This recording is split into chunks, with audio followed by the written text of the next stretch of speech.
En y réfléchissant, je pense que j'ai été plus dans la critique quand je m'aimais moins. Quand j'aimais moins mon corps, quand je m'aimais moins tout court, quand j'osais pas prendre ma place.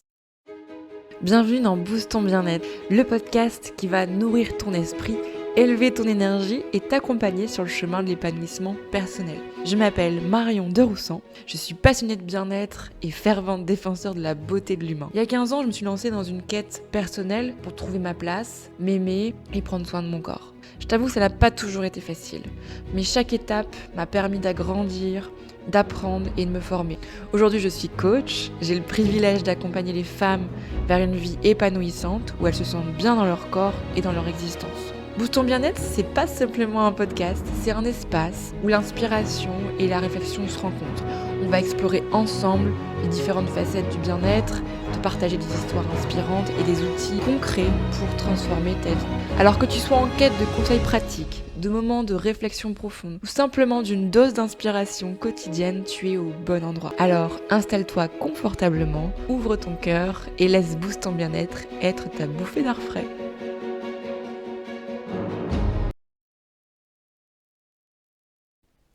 Ce week-end, c'était la cérémonie des Césars, cérémonie où tous les acteurs du monde du cinéma, réalisateurs, etc.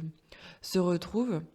Et comme tu sais, c'est un moment où ils sont tous honorés, ils reçoivent un trophée, et les femmes et les hommes se mettent sur leur 31, se font beaux, se font belles. C'est aussi un événement assez marketing où on vient exposer pour les femmes les bijoux, il y a un placement de marque, il y a des photos qui sont faites des actrices, on voit leurs robes. Je te parle de ça parce que je suis tombée sur une photo de Virginie Efira, parce que sous cette photo, il y a une avalanche de commentaires désobligeants qui étaient en grande partie féminins, qui faisaient des remarques sur sa robe, sur son corps. Je trouvais ça absolument injuste et dur. Et je sais que j'ai déjà vu ces commentaires-là de personnes qui disent oui, mais quand on est une personnalité publique, c'est un peu le jeu de se faire critiquer. Et je trouve pas ça normal en fait. Je trouve pas ça normal d'accepter ça finalement. Enfin, je pense que elles acceptent, ces femmes-là acceptent en quelque sorte que oui, ce soit le jeu, comme tu es exposé au grand public, tu plais pas à tout le monde, c'est vrai. Mais je trouve que c'est assez violent ce qui se passe sur les réseaux sociaux. Euh, et ça touche beaucoup plus les femmes que les hommes. La place de la femme est quand même assez difficile hein, à endosser au quotidien. Euh, je dirais qu'encore plus aujourd'hui parce que on doit être une bonne femme, enfin pas au foyer, mais une bonne mère, on doit être une bonne épouse, on doit aussi être une personne, aussi une bonne, comment dire, une bonne employée. Enfin voilà. Euh, on doit être beaucoup de choses, on doit être parfaite. Je trouve que c'est assez difficile d'être une femme aujourd'hui. Autant avant, les femmes ne travaillaient pas, mais aujourd'hui, maintenant elles travaillent, elles ont des enfants, elles veulent s'épanouir. Et je trouve que la vie est assez dure pour les femmes. Et, et on pourrait imaginer que c'est vrai que les hommes peuvent mener la vie dure aux femmes, mais finalement, quand je regarde en fait tous ces commentaires, je vois que c'est féminin.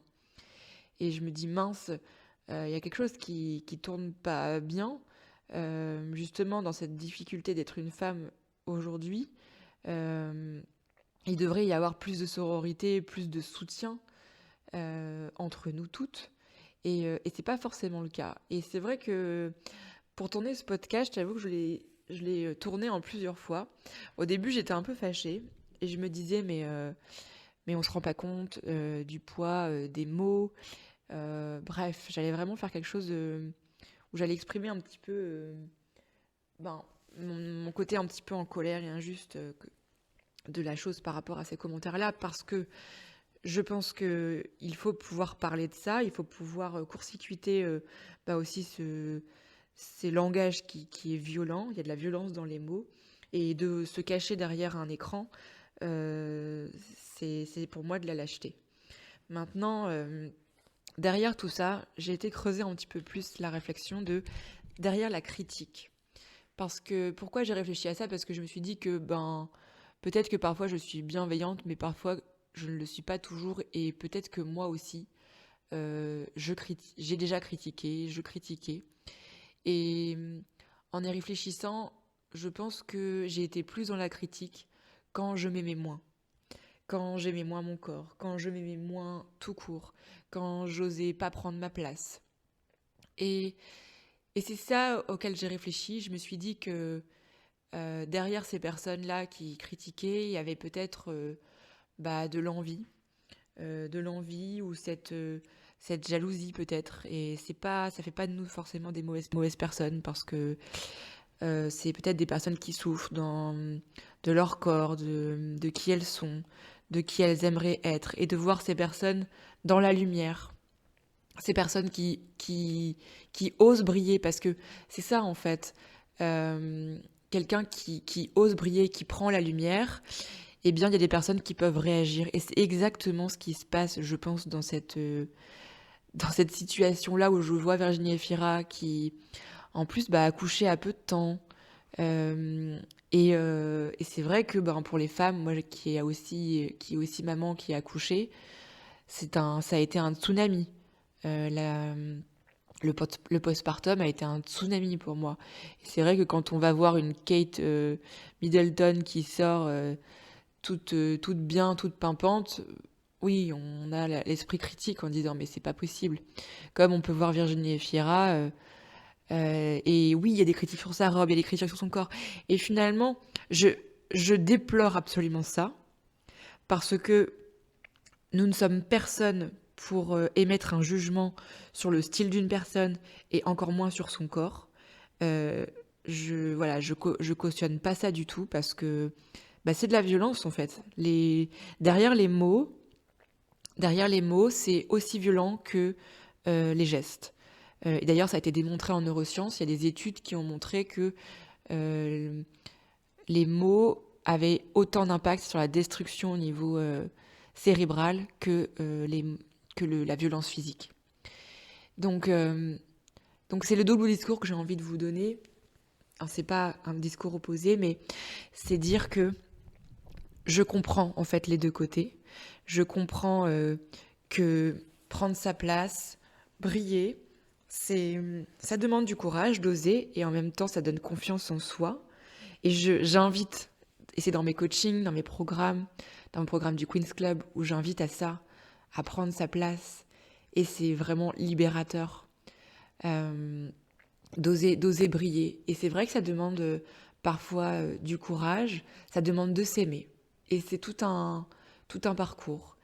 Et, et d'avoir ces inspirations, je trouve que c'est assez intéressant. Et plutôt que d'agir en, en se défoulant sur son clavier, c'est de voir ça plutôt comme de l'inspiration, et d'aller reconnaître que parfois on a été dur dans nos mots, que, que tout simplement parce que ces femmes-là peut-être nous ont renvoyé une incapacité à être qui on veut être, à, à ne pas oser prendre cette lumière, pas oser briller, être sur le devant de la scène, parce que on se sent mal dans ce corps, on ne l'aime pas forcément. Et j'en viens au sujet que pour les femmes, c'est assez difficile, euh, avec tout ce qui est divulgué, en fait, par rapport aux dictates, par rapport aux modes. Et je pense que c'est aussi ça qui fait que les femmes ne se sentent pas bien dans leur corps. C'est que par rapport aux hommes, la mode, en fait, la mode change beaucoup, et change à peu près tous les 10 ans. Quand tu vois les modes et les icônes qui ont incarné, tu as par exemple les années 60, où tu avais la morphologie en sablier avec Marilyn Monroe. C'est une femme qui prenait la lumière, et cette femme-là a inspiré d'autres femmes. Euh, Tu as aussi les années 70, où c'était un petit peu plus libéré, euh, avec, je dirais, voilà, un petit peu plus, un peu moins sophistiqué. Ça a aussi été une autre mode. Après, années 80-90, sont arrivés, les super modèles de Cindy Crawford, Naomi Campbell. Donc là, on passe d'un corps, charnu à un corps beaucoup plus élancé et mince, avec Kate Moss qui arrive dans les années 90-2000, où là, le corps est de plus en plus maigre. Et puis arrivent les années 2000-2010 avec un corps comme Kim Kardashian, où là on passe d'un corps très maigre à une taille fine, mais plutôt des fesses euh, assez larges, charnues, une poitrine aussi plus grosse. Et en fait, c'est ça que je comprends, c'est que finalement, ces modes changent tous les 10 ans. Bien sûr, les modes vestimentaires changent tout le temps et puis tout revient. Mais qu'on se le dise, la mode des vêtements, tout ça, les vêtements, on peut changer. Mais par contre, le corps, on ne le change pas. Et, et je comprends pourquoi la chirurgie esthétique a le vent en poupe, parce que finalement, eh ben, ce sont ces femmes qui se sentent pas forcément bien dans leur corps et dans leur tête, du coup. Euh, Parce que ces modes sont tout le temps changeantes et que pour être soi-disant aimée, heureuse, digne, il faudrait pouvoir ressembler à ces morphologies-là. Et je pense que c'est à cause de ça qu'aujourd'hui, secrètement, certaines vont se défouler sur les réseaux sociaux, euh, à critiquer, derrière profondément, c'est des femmes qui se sentent pas bien et sont tristes et presque en colère et du coup se défoulent sur ces femmes qui répondent à ces standards.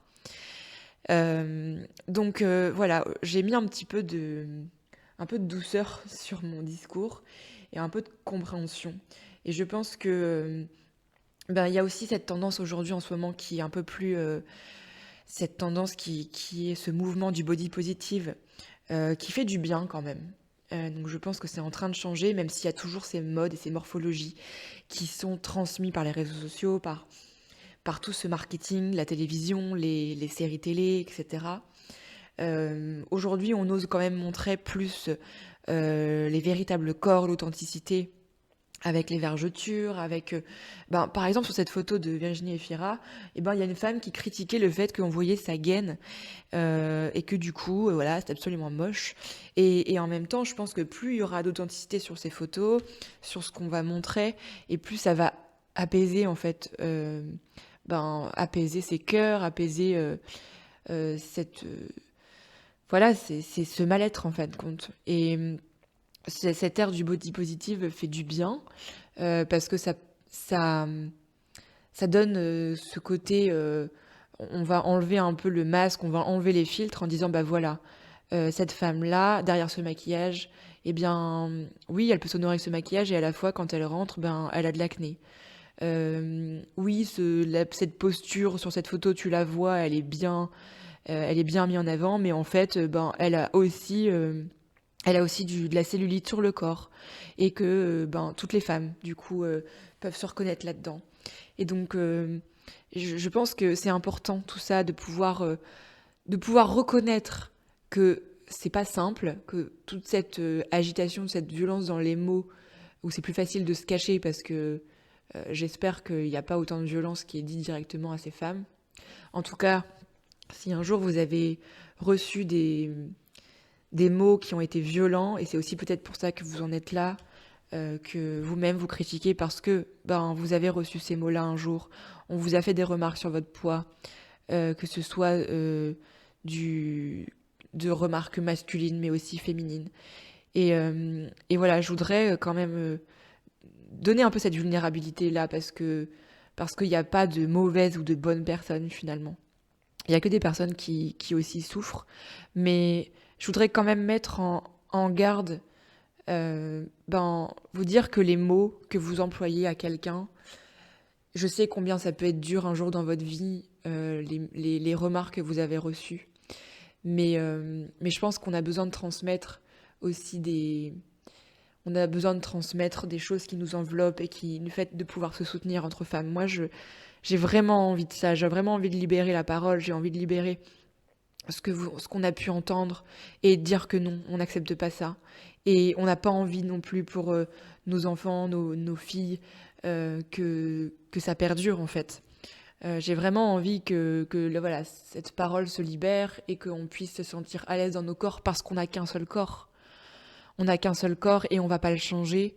Et il y a des choses qui fait que notre corps peut être rendu malade, mais véritablement, les mots sont des traumas pour le corps parce qu'ils les enregistrent. Et c'est ce qu'on voit dans le Queen's Club, c'est toutes ces choses-là que le corps a subies et qui fait que du coup on ne l'aime pas, et d'aller voir en profondeur qu'est-ce que notre corps nous dit et qu'est-ce qu'il a encaissé. Mais que ce corps, on n'a que celui-là, et que en commençant à le chérir, eh bien la vie peut être beaucoup plus douce. Et je vous invite, voilà, à cette douceur envers vous, mais aussi envers les autres. Parce que combien les mots sont destructeurs, et même quand on est une Virginie Efira, je pense que on peut quand même souffrir. C'est pas facile. Donc voilà ce que j'avais envie de vous transmettre aujourd'hui. Toute cette douceur envers les autres et envers vous-même. Nous voilà à la fin de cet épisode. Merci beaucoup pour ton écoute. Ça me ferait vraiment plaisir de savoir ce que tu en as pensé. Donc un petit like sera très apprécié. Tu peux aussi m'écrire un commentaire, je te lirai, ça c'est sûr. Aussi, n'hésite pas à le partager, le podcast, à tous ceux qui en auraient besoin, parce que je crois vraiment en la puissance du partage pour inspirer.